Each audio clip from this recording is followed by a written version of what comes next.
2022년 8월 14일 사평교당 예배를 시작하겠습니다. 이 시간 다 함께 하나님께 찬송하겠습니다.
우리 이 시간 다 함께 사도신조 고백하심으로 우리의 신앙을 고백하시겠습니다. 다 함께 고백하십니다. 나는 전능하신 아버지 하나님 천지의 창조주를 믿습니다. 나는 그의 유일하신 아들 우리 주 예수 그리스도를 믿습니다. 그는 성령으로 잉태되어 동정녀 마리아에게서 나시고 본디오 빌라도에게 고난을 받아 십자가에 못 박혀 죽으시고 장사된 지 사흘 만에 죽은 자 가운데서 다시 살아나셨으며 하늘에 오르시어 전능하신 아버지 하나님 우편에 앉아 계시다가 거기로부터 살아있는 자와 죽은 자를 심판하러 오십니다. 나는 성령을 믿으며 거룩한 공교회와 성도의 교제와 죄를 용서받는 것과 몸의 부활과 영생을 믿습니다. 아멘. 네, 오늘은 특수 순서가 없습니다. 바로 오늘 말씀 같이 보시겠습니다. 샬롬, 잘 지내셨습니까? 오늘도 예수님 안에서 예수님 인해 행복하시고 은혜 충만하시길 바랍니다. 계속 욥기를 살펴보고 오늘은 나누도록 하겠습니다. 지난 9장 전반부에서 욥은 빌닷과 또 엘리바스에게 그들이 자신에 대해 오해하고 있다고 여긴 부분, 즉 거룩하신 하나님과 또 그분의 공의로우심에 따른 인과 응보 사상을 자신도 알고 있고 부정하지 않는다고 하면서 자신의 고통에 대해서 다시금 이야기하였습니다. 오늘 본문에서도 욥이 변론하고 있는데 욥이 어떻게 이야기하는지 본문을 통해 하나님께서는 우리에게 이렇게 말씀하십니다. 욥기 9장 21절부터 35절까지를 보시겠습니다.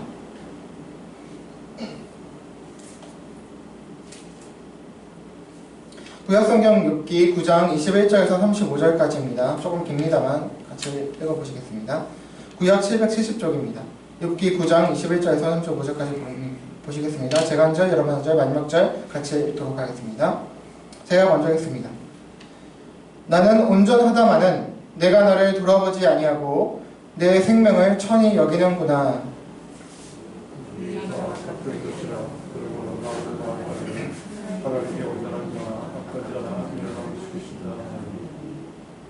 갑자기 재난이 닥쳐 죽을지라도 무죄한 자의 절망도 그가 비웃으시리라.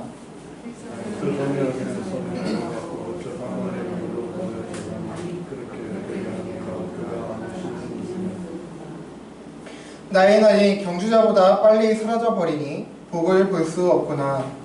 그 지나는 것이 많은 배 같고 무기에 날아내리는 속수모로 같구나. 가령 내가 말하기를 내 불평을 잊고 얼굴빛을 고쳐 즐거운 모양을 하자 할지라도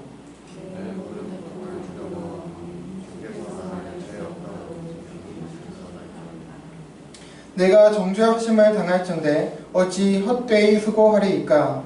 내가 눈으로 몸을 씻고 전체로 숨을 깊게 할지라도 주께서 나를 개천에 빠지게 하시리니 내 옷이라도 나를 싫어하리이다. 하나님은 자처는 사람이 아니신즉 내가 그에게 따라갈 수 없습니다. 함께 들어 재판할 수 없고 우리 사이에 손을 얹을 판결자도 없구나.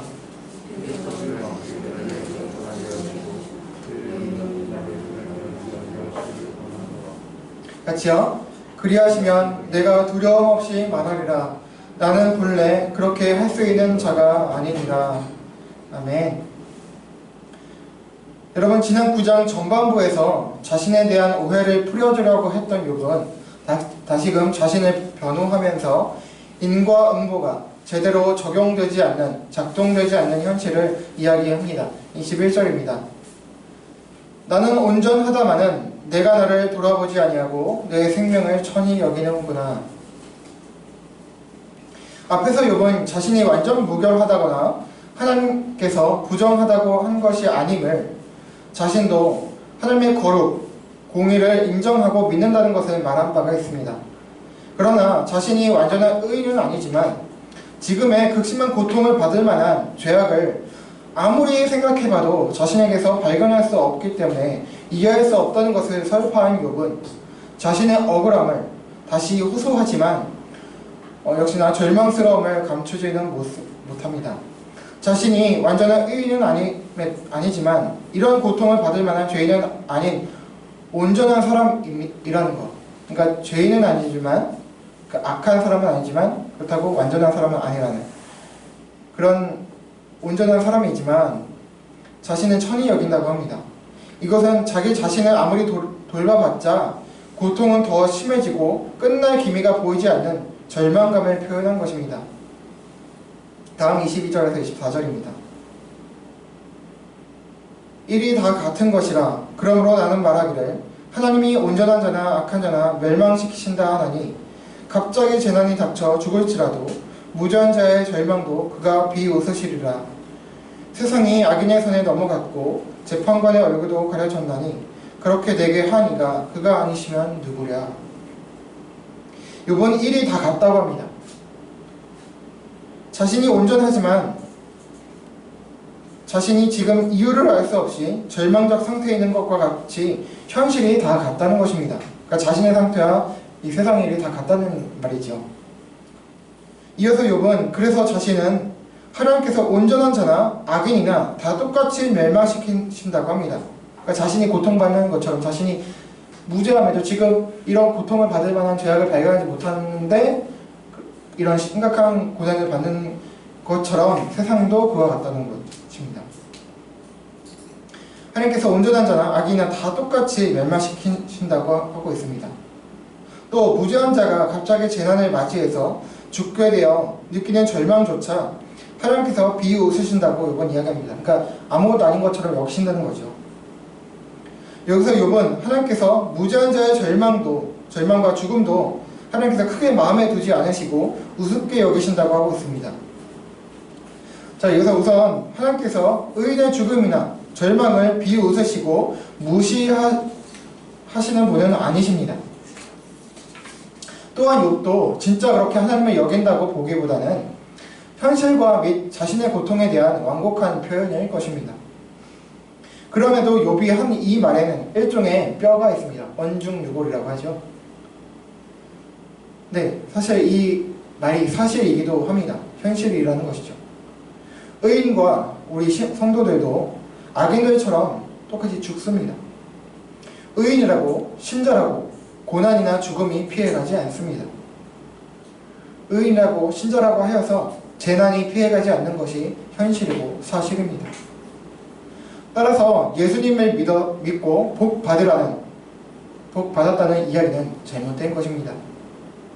예수님 믿어 부자 되고 형통하고 잘 된다는 이야기는 사실이 아닌 것이죠. 예수님 잘 믿고 그런 분들도 고난 가운데 있는 분들이 너무나 많습니다. 욥은 여기서 더 나아갑니다. 세상이 악인의 손에 넘어갔다고 합니다. 재판관의 얼굴도 가려졌다고 합니다. 즉 정의가, 공의가 제대로 실현이 안 되고 있다는 말이죠. 인류의 타락 이후에 늘상 있어 왔지만 특히나 지금의 상황을 말하는 것 같이 보이기도 합니다.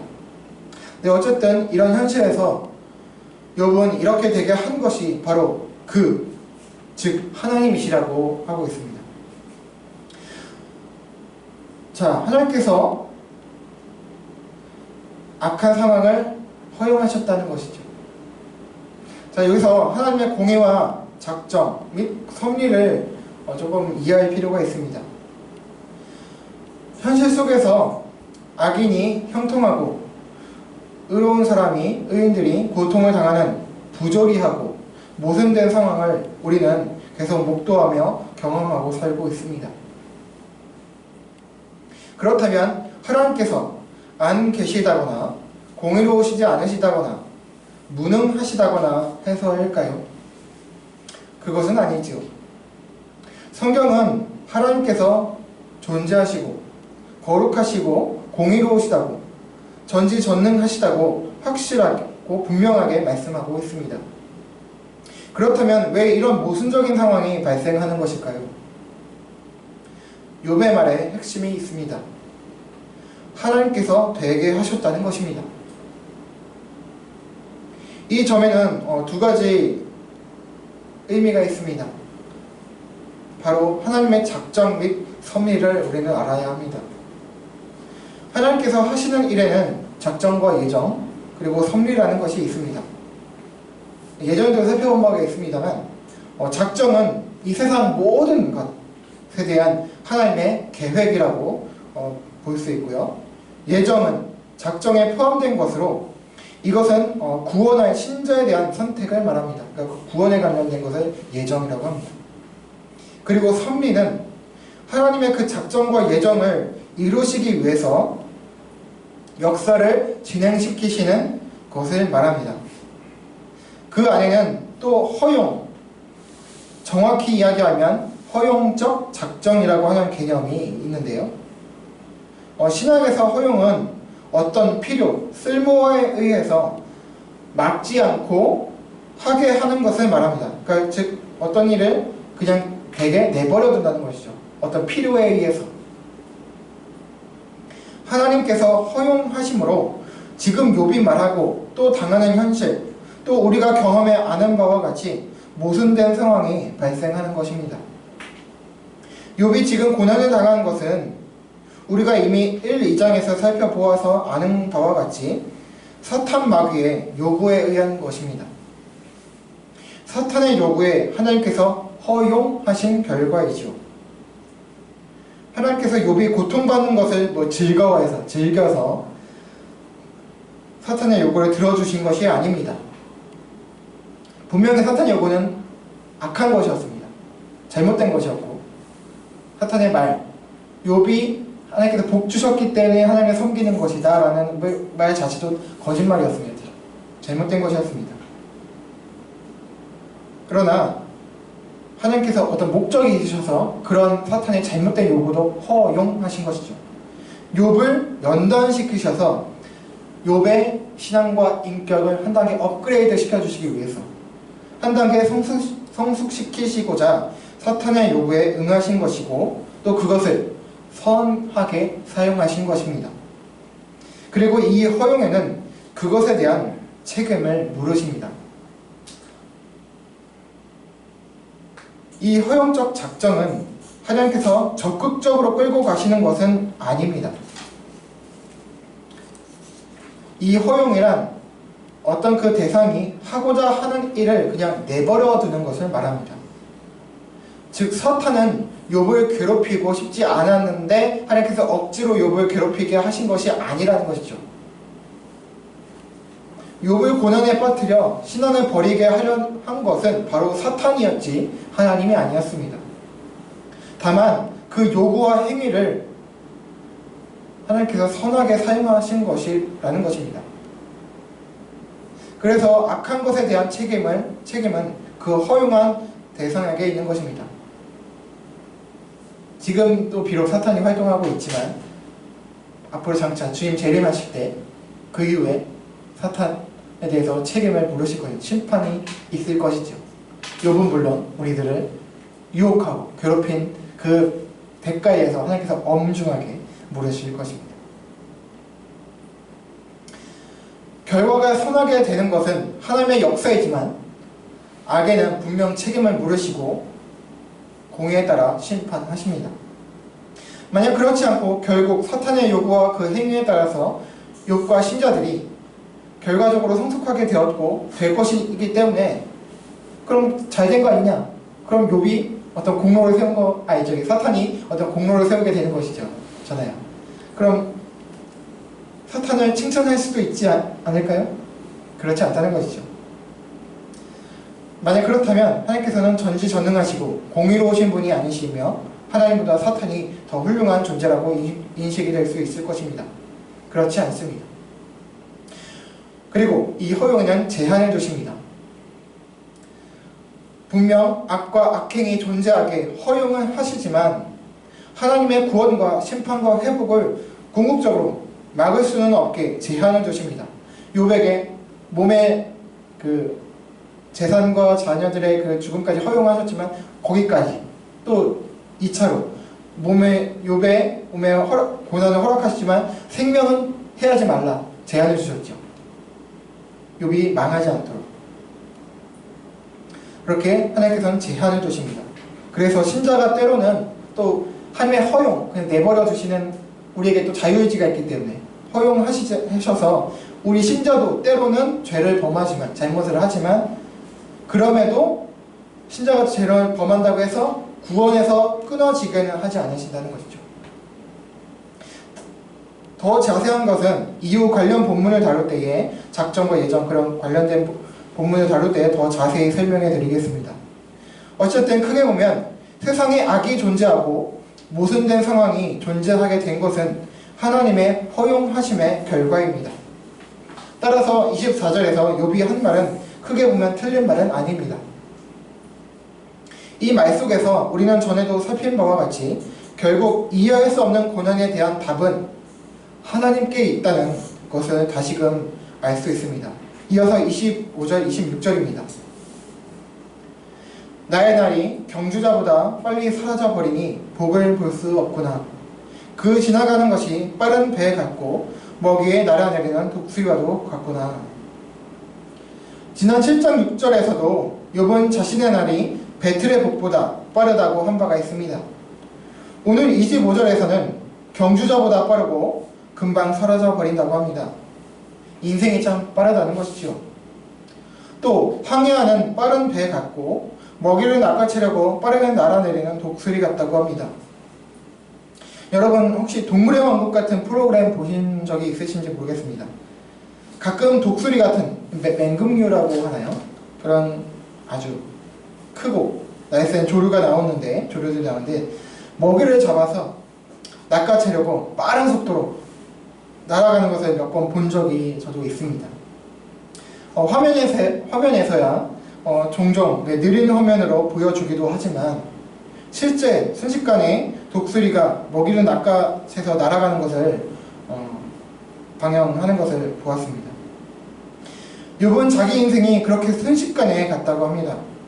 특히 복을 볼 수가 없다고 하면서 복을 언급하고 있는데 아마 자신이 행복했던 때 막 고난을 받기 이전 상태를 말한 것이겠죠. 또는 행복하게 될 순간은 앞으로 혹시나 행복하게 될 순간을 다시 맞이하기 힘들 정도로 빨리 간다고 합니다. 여러분 혹시 정확한 기억인지는 모르겠습니다만 혹시 어쩌다 어른이라는 TV 프로그램이 있는데 혹시 보신 분이 계신지 모르겠습니다. 오래전입니다만 정확히 기억은 안 납니다. 저도 이게 준비하면서 그 방송 정확히 기억이 안 나서 말씀을 못 드리겠는데 모 교수님이 나와서 인생의 행복에 대해서 한번 강의했던 적이 있습니다. 그 교수님도 우리가 살면서 행복한 때가 과연 실제로 얼마나 있느냐라고 물었었는데요. 그러면서 사실 그 행복한 때는 찰나에 가깝고 순간에 가깝고 또 있어도 얼마 없고 또 그 인생이란 것마저도 길지 않다고 짧다고 하는 이야기를 들었습니다. 충분히 공감이 되었습니다. 욥은 극심한 고통 중에 현재의 고난이 임하기 전 아내와 또 사랑하는 10명의 자녀들과 함께하는 행복했던 때를 추억했을 수도 있습니다. 그런데 긴 시간 변함없고 점점 심해지는 지금의 그 고난과 고통으로 인해서 7장에서 한탄했던 것과 같이 자신이 복을 누릴 때는 더 남아있지 않다고 느껴 탄식을 한 것입니다. 다음 27장에서 29절입니다. 가령 내가 말하기를 내 불평을 잊고 얼굴빛을 고쳐 즐거운 모양을 하자 할지라도 내 모든 고통을 두려워하오니 주께서 나를 죄 없다고 여기지 않으실 줄을 아나이다. 내가 정죄하심을 당할진대 어찌 헛되이 수고하리이까. 욥은 이제 친구들 앞에서 한 탄식을 넘어서 하나님 앞에 다시금 불평의 토로를 시작합니다. 자신이 불평을 그만하고 중단하고 또 억지로 즐거운 얼굴로 꾸민다 해도 자신의 고통을 두려워하기 때문에 하나님께서 자신을 무죄하다고 여기지 않으실 것이라고 합니다. 이 28절은 일종의 도치법으로 이해하시면 됩니다. 즉 거꾸로 말한 것이죠. 즉 억지로 불평을 멈추고 거짓으로 즐거운 것처럼 꾸민다 하더라도 28절 결국 하나님께서 무죄하다고 자신을 여기지 않으실 것이기 때문에, 그러니까 자신에 대한 심판을, 이 고난을 계속 받게 하실 것이기 때문에, 심판을 계속 행하실 것이기 때문에 자신의 모든 그 고통을 두려워한다는 것이죠. 29절은 그러니까 자기가 불평을 멈춘다고 하나님께서 자신에 대한 정죄와 심판을 멈추지 않을 것이기 때문에 내가 불평을 멈추고 억지로 즐겁게 꾸미는 위선은 부리지 않겠다라는 말입니다. 여기서 욥은 계속해서 고통을 당하더라도 하나님께 따질 건 따지겠다라는 말을 하는 것입니다. 불평하겠다, 원망하겠다. 한마디로 말하면 그러는 말이죠. 이어지는 30절, 31절에서는 같은 말이지만 조금 더 자포자기한 심정을 표현합니다. 눈 녹은 물, 잿물은 사실상 보면 깨끗한 물은 아닙니다. 그러나 당시 이 눈 녹은 물과 잿물은 순결함과 회개의 상징으로 쓰여졌습니다. 그래서 깨끗하게, 몸과 영혼을 깨끗하게 하는 것으로 여겨진 것들이었죠. 그래서 자신이 아무리 씻어도 하나님께서 다시 돌아온 개천에 그런 고난 가운데 빠뜨릴 것이기 때문에 자신의 옷조차 자신을 싫어하게 될 것이라고 욥은 말합니다. 자포자기한 상태죠. 자포자기하고 절망적인 심정을 표현하고 있습니다. 그 어떤 것도 소용이 없다고 욥은 느끼고 있습니다. 이런 절망을 느끼고 있는 욥이지만 그 속에서 모순적이지만 욥은 소망의 씨앗이 싹트고 있었습니다. 바로 32절, 33절입니다. 같이 한번 읽어보실게요. 시작. 하나님은 나처럼 사람이 아니신즉 내가 그에게 대답할 수 없으며 함께 들어가 재판을 할 수도 없고 우리 사이에 손을 얹을 판결자도 없구나. 욥은 판결자가 없음을 탄식하고 있습니다. 그러나 여기에 모순적이게도 소망이 싹트고 있는 것을 볼 수 있습니다. 오늘 본문의 핵심이기도 합니다. 먼저 욥은 하나님께서 사람이 아니시기 때문에 그에게 대답할 수 없고 함께 재판장에 들어가 재판을 받을 수도 할 수도 없다고 합니다. 네, 맞습니다. 하나님은 영이시고 또 매우 거룩하신 분이시기 때문에 피조물이면서 동시에 죄인된 우리 인간이 하나님과 대면할 수 없습니다. 하나님을 볼 수 없지만 또 설령 본다고 해도 그 순간 바로 죽게 됩니다. 하나님께서 거룩하시기 때문입니다. 그래서 욥은 하나님과 직접 대면할 수 없다는 것에 대해서 탄식하고 있는 것입니다. 그래서 욥은 하나님과 자신 사이에 손을 얹을 판결자를 갈망하고 있습니다.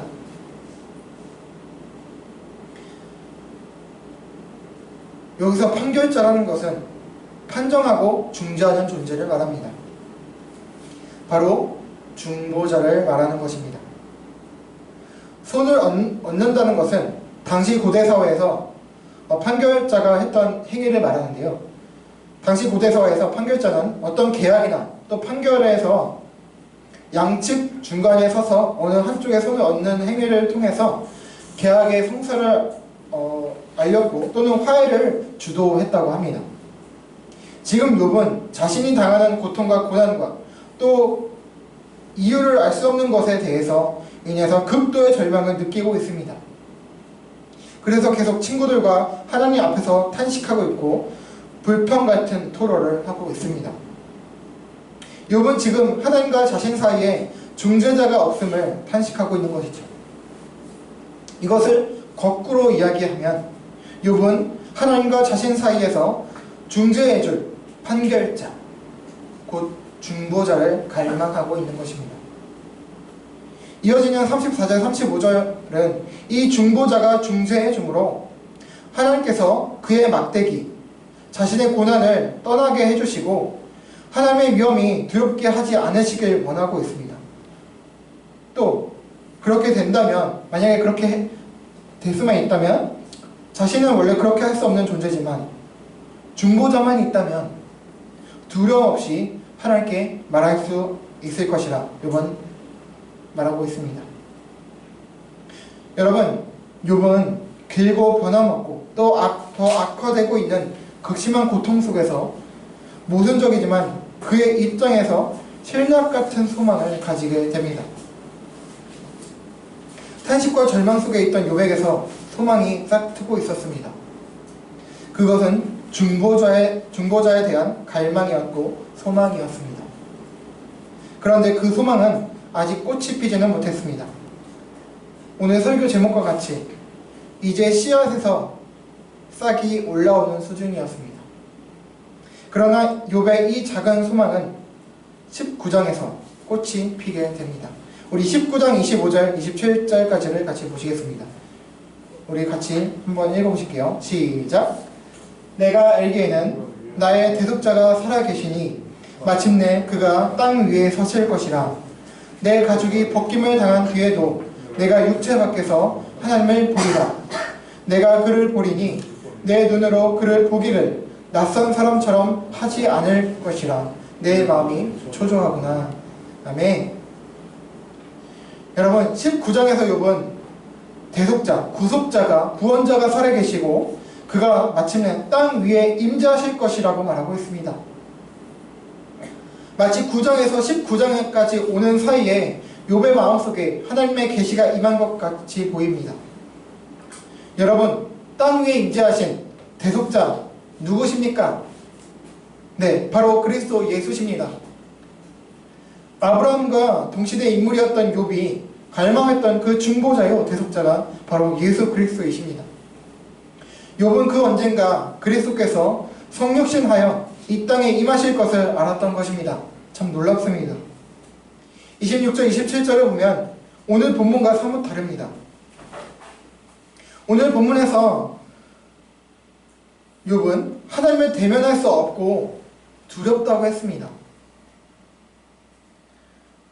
그러나 19장에 가서는 이제 자신이 죽어서도 하나님을 볼 것이고 직접 자신이 볼 것이다. 내 눈으로 그를 볼 것이다.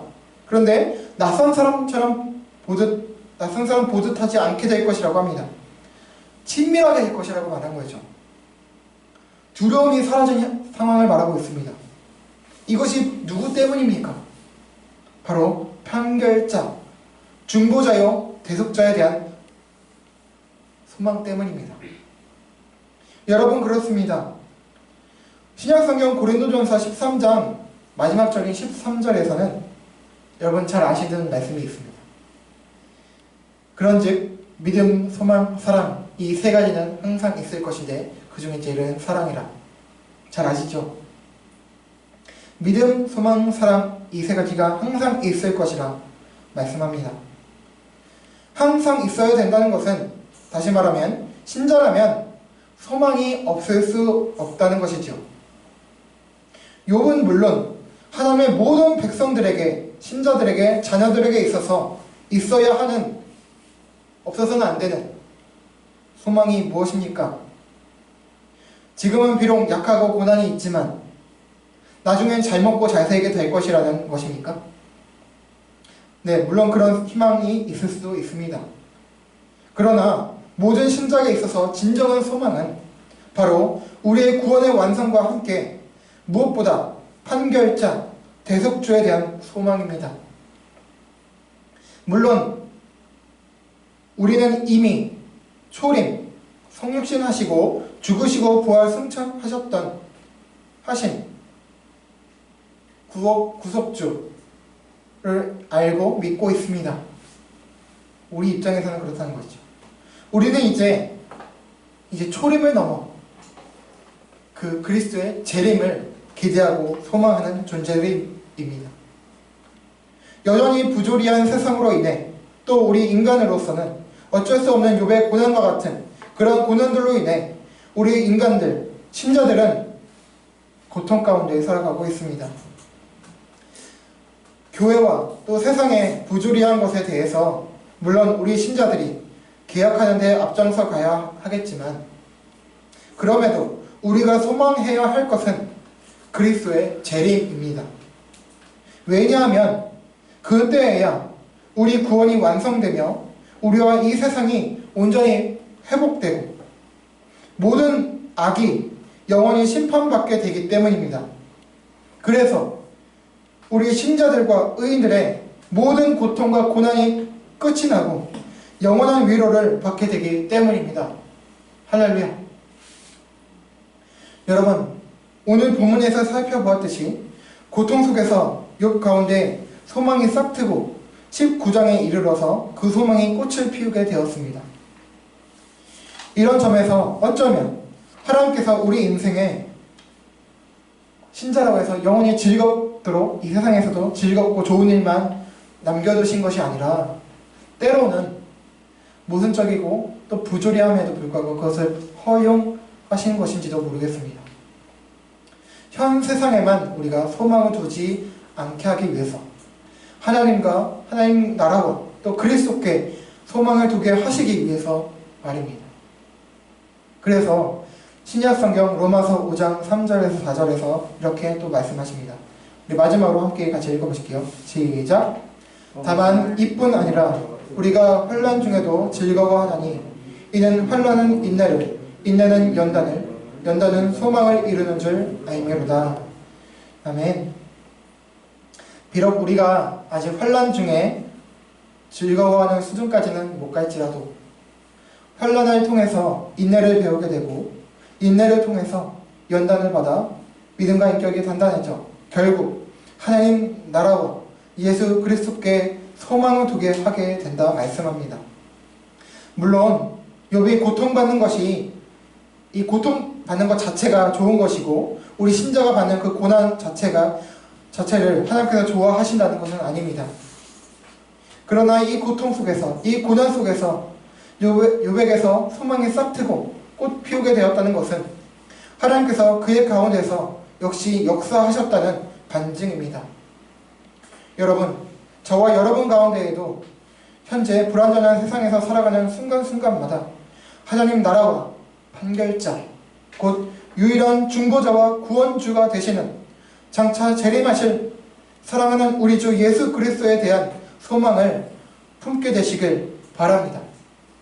그래서 힘들고 어려운 삶을 살아간다 하더라도 잘 이겨나가시길, 그래서 결국 승리하는 저와 여러분 모두가 되기를 간절히 소망합니다. 아멘. 우리 함께 찬양하고 기도하시겠습니다. 우리 하나님의 사랑을 사모하는 자, 우리 함께 고백하시겠습니다.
하나님 사랑의 눈으로 하나님 사랑의 눈으로 너를 어느 때나 바라보시고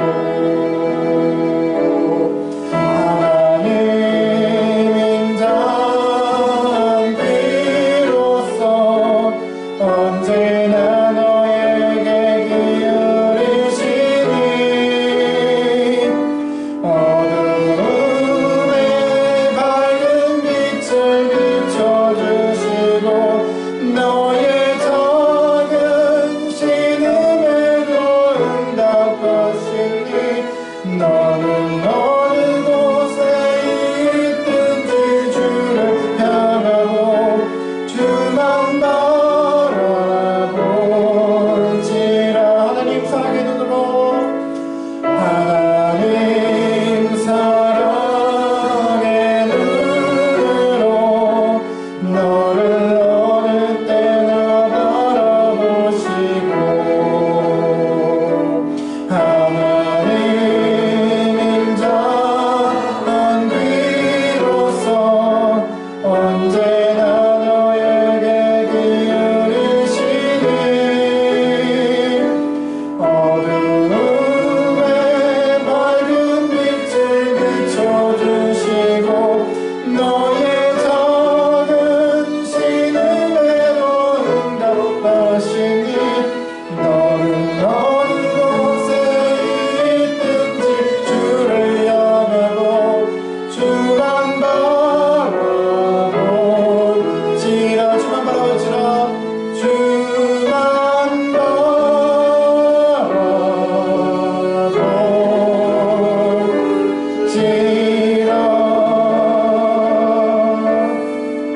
오늘 말씀과 찬양과 생각하시면서 기도하길 원합니다. 여러분, 욥이 자신이 죄가 없음에도, 물론 완전히 1인이라는 건 아니었죠. 죄가 없음에도 모든 데 상황을 경험하고 있는 상태에서 자포자기한 상태로 절망스러운 심정을 이야기했습니다. 그러나 그 속에서 욥의 마음속에 소망이 싹 트고 있었습니다. 바로 손에 얹을 판결자를 갈구하게 된 것입니다. 그 판결자, 중재자를 말하고 중보자를 말합니다. 우리는 알고 있습니다. 이 중보자가 이미 누구신지. 그리고 19장에 이어서 욥에게 계시가 임한 것처럼 보이는데 땅 위에 서실 것이라고 욥은 예언하듯 말하고 있습니다. 우리 역시 알고 있죠. 이분이 누구십니까? 사랑하는 우리 주 예수 그리스도이십니다. 예수님으로 인해서 우리가 하나님께 담대히 나갈 수 있게 되었고 지금도 하나님께 하나님 아버지라 부르짖고 바로 구하고 담대하게 나아갈 수 있습니다. 물론 우리 육신의 눈으로는 아직 볼 수 없는 현실이지만 그럼에도 하나님을 대면할 수 있는 우리가 되었습니다. 고난이 임할 때, 우리가 모든 이 세상에 살아갈 때 우리가 이 중보자가 없었으면 어떠했을까요? 그야말로 절망 아니었을까요? 오늘 찬양 가사처럼 여러분 어떠한 상태에 있으십니까? 고난 가운데 있으신다면 더욱더 그러시고, 그렇지 않더라도 어느 곳에 있든지 언제든지 주만 바라볼지라. 참된 소망이 있지 않는 이 세상에 살아가는 우리들에게 필요한 것은 바로 주님을 바라보는, 하나님 나라를 바라보는 소망입니다. 항상 있어야 될 것입니다. 이 마음 가지고 하나님, 우리 상황 속에서, 우리 현실 속에서 모든 상황을 경험할 때에 하나님 우리에게 하나님 나라와 하늘을 볼 수 있는, 주님을 볼 수 있는 소망을 가질 수 있는 그런 믿음의 눈을 달라고, 그런 믿음, 소망, 사랑 이 세 가지 항상 있게 해달라고, 단지 우리가 앞으로 잘 될 거라는 그런 소망이 아니라 그것을 넘어서 주님께 대한 소망을 가지는 그런 성숙한 신앙인이 될 수 있도록 인도해달라고 함께 기도하시고, 또 여러분 기도 제목 가지고 계신 거 함께 생각나신 대로 기도하시고, 나라와 민족을 위해서 또 교회를 위해서 생각나신 대로 기도하며 나가겠습니다. 함께 기도하시겠습니다. 아버지 하나님 감사합니다. 하나님, 오늘 욥기 9장 다시 봅니다. 하나님, 그렇게 불평 원망을 했던 욥이지만 하나님, 절망적인 상황을 빨리 노래하고 다시 토로했지만 그러나 그 속에서 아버지 요 마음 가운데 소망이 싹트고 있음을 발견하게 됩니다. 하나님, 그 소망이란 내가 앞으로 좀만 견디면 잘 될 거야 라는 것이 그런 것이 아니었고, 하나님, 판결자에 대한 갈구하는 마음이었습니다. 중보자에 대한 갈망이었습니다. 하나님, 이미 우리에게는 이 중보자가 계십니다. 하나님, 그래서 우리가 하나님의 자녀가 될 수 있었고, 하나님, 지금도 주님께 이렇게 우리가 기도할 수 있게 되었습니다. 언제서든 하나님을 바라볼 수 있게 된 것입니다. 하나님, 우리에게 소망이 항상 살아있길 원합니다. 하나님, 우리가 잘 먹고 잘 사는 것에 우리의 삶의 목적이 있는 것이 아니라 하나님을 바라보는 그런 소망이 있음을 우리가 다시금 확인하고 우리 신앙을 환기시킬 수 있도록 하나님 인도하여 주시옵소서. 하나님, 우리는 살면서 이해할 수 없는 고난, 모든 상황을 너무나 경험하며 살고 있습니다. 하나님께서 이것을 기뻐하셔서 허락하신 것은 아니지만 하나님, 우리를 성숙하게 하기 위해서 때로는 우리에게 고난을 허락하시고 모든 상황을 허락하셨음을 아버지 우리는 이제 압니다. 하나님, 그러나 힘든 것은 힘든 것인데 하나님, 우리가 이 고난을 잘 통과하고 견뎌나갈 수 있도록 하나님, 우리 안에 참된 소망이 싹틀 수 있도록, 꽃필 수 있도록, 열매 맺을 수 있도록 하나님 인도하여 주시옵소서. 하나님 아버지, 주님을 바라보는 하나님, 우리 성숙한 신앙인도 될 수 있도록 하나님 도와주시고 우리 제가 될 수 있도록 인도하여 주시옵소서.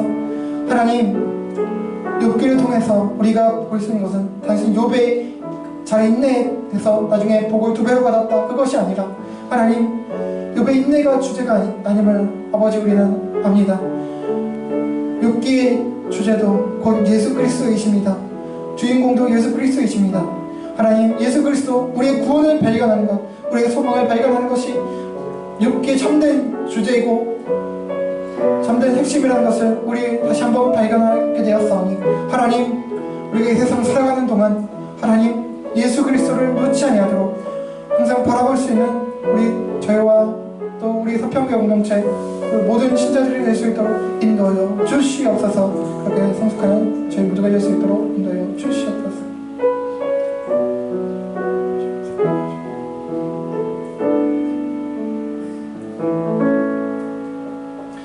하나님 감사합니다. 하나님, 연약한 저희들을 항상 붙잡아 주시고 사랑해 주시니 감사합니다. 하나님, 이 세상 살아가는 저희들 여러가지 모순된 상황과 악한 것들을 경험합니다.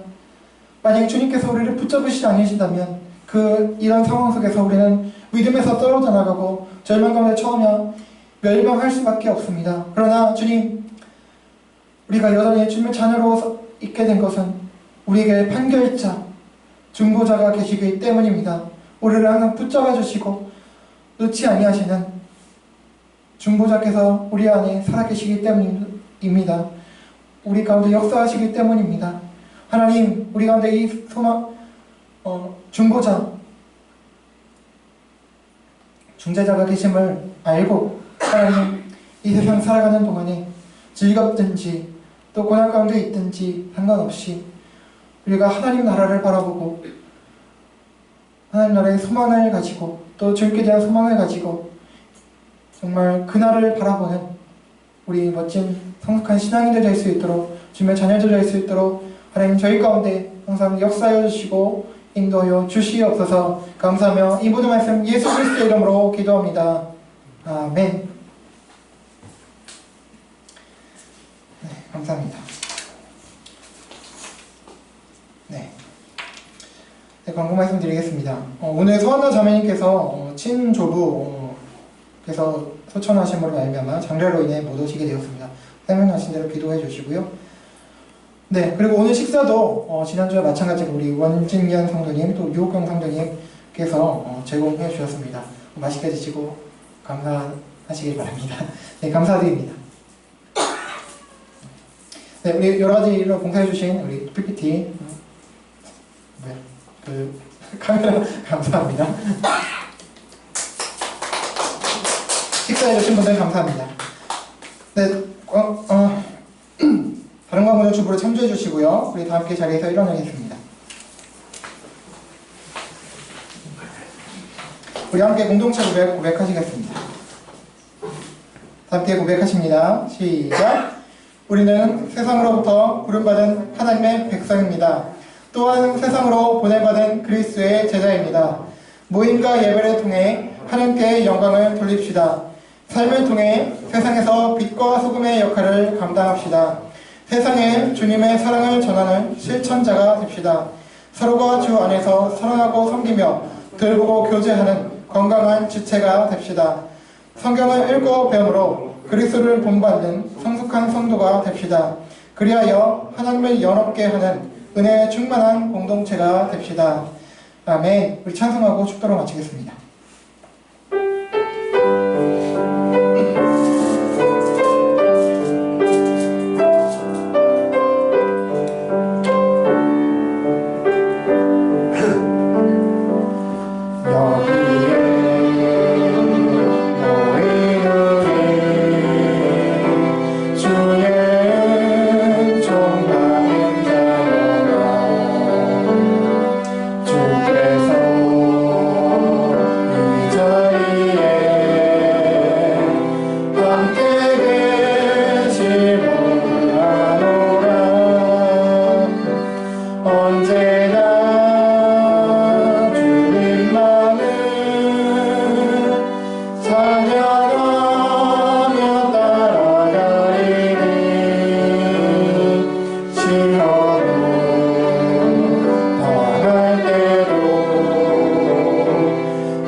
우리 주 예수 그리스도의 은혜와 하나님 아버지의 사랑과 보혜사 성령님의 내주, 감화, 감동, 교통, 위로, 인도, 구원하심이 고난의 상황에 닥쳤을 때 비록 하나님께서 침묵하신 것 같은 때를 경험한다 해도 우리의 참된 중보자와 소망이 되신 예수 그리스도를 바라보길 원하고 다짐하는 모든 신자들과 화평교단 공동체와 한국과 세계교회에게 영원토록 함께 있을지어다.